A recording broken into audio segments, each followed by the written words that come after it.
Saya Nova Kardina. Di sini saya akan sedikit menjelaskan mengenai analisis reputasi online dengan studi kasus larangan operasional TikTok Shop di Indonesia. Saya mengambil kasus ini dikarenakan saya sangat tertarik karena melibatkan platform besar, regulasi pemerintah, dan berdampak langsung kepada masyarakat. Nama kasusnya yaitu larangan operasional di TikTok Shop oleh pemerintah Indonesia pada tahun 2023. Kasus ini terjadi di sektor teknologi dan e-commerce, khususnya pada fitur sosial commerce milik aplikasi TikTok. Sebelum terjadi isu reputasi, TikTok Shop sangat populer di Indonesia. Fitur ini memungkinkan pengguna untuk berbelanja langsung dalam aplikasi, yang sangat membantu pelaku UMKM dan konsumen digital. Reputasi saat ini sangat positif karena dianggap mendukung ekonomi kreatif dan memperluas pasar UMKM. Namun, TikTok Shop juga dinilai merugikan pedagang tradisional dan menjual produk impor murah tanpa regulasi yang jelas. Permasalahan dimulai ketika pemerintah Indonesia melarang TikTok Shop karena melanggar aturan pemisahan media sosial dan e-commerce. TikTok Shop dianggap tidak memiliki izin resmi sebagai platform perdagangan dan operasinya dinilai mengganggu stabilitas perdagangan lokal. Isu ini viral dan memicu pro dan kontra di masyarakat. Banyak pedagang online kecewa, sementara sebagian masyarakat mendukung keputusan pemerintah. Dalam menghadapi krisis ini, TikTok menggunakan beberapa strategi. Strategi yang pertama yaitu adaptif, dengan menyatakan kesediaan bekerja sama dengan pemerintah dan kemudian menjalin kerjasama dengan Tokopedia.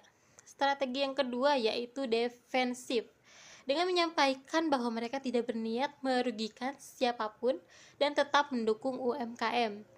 Dan yang terakhir ada strategi reaktif, melalui klarifikasi resmi meskipun tidak langsung memberikan kompensasi kepada penjual yang berdampak. Akibat larangan ini, reputasi TikTok sempat menurun, terutama di mata para penjual dan pelanggan tetapnya. Namun, dengan strategi adaptif dan kolaborasi baru, reputasi TikTok perlahan mulai pulih. Meskipun begitu, kepercayaan terhadap platform ini menjadi lebih hati-hati. Banyak pelaku usaha kini menuntut kepastian hukum.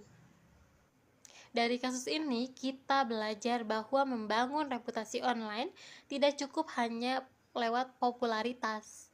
Bisnis digital harus memahami konteks lokal, regulasi dan sensitif terhadap isu sosial dan ekonomi masyarakat. Kesalahan TikTok adalah tidak sejak awal membangun komunikasi dengan pemerintah dan pedagang lokal. Menurut saya, TikTok cukup berhasil merendam krisis ini, tapi reputasinya tetap mengalami penurunan. Kasus ini menunjukkan bahwa reputasi online bukan hanya dibentuk oleh konten dan engagement, tapi juga oleh keputusan hukum dan kepercayaan publik. Semoga platform lain bisa belajar dari kasus ini agar tidak mengalami krisis serupa. Terima kasih yang sudah menonton video ini. Semoga penjelasan tentang kasus TikTok Shop ini bisa menambah wawasan kamu dalam memahami pentingnya manajemen reputasi online. Sampai jumpa.